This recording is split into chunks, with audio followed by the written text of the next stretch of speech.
Service in the Twin Cities has issued a severe thunderstorm warning for East Central Wright County, Northern Anoka County, Southwestern Isanti County, Southeastern Sherburne County, until 9:15 p.m.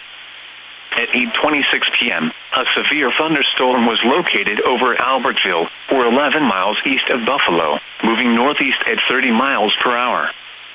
Expected hazards include 60-mile-per-hour wind gusts and quarter-size hail. This is a radar-indicated threat. The following impacts are expected. Hail damage to vehicles is expected.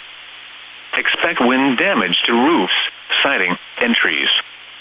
This severe thunderstorm will be near Otsego around 8:35 p.m., Ramsey and St. Francis around 8:45 p.m., Andover and Anoka around 8:50 p.m., Ham Lake around 9 p.m., East Bethel around 9:15 p.m. Other locations impacted by the severe thunderstorm include Nothin, Oak Grove, Bethel, and Cedar. For your protection, move to an interior room on the lowest floor of a building.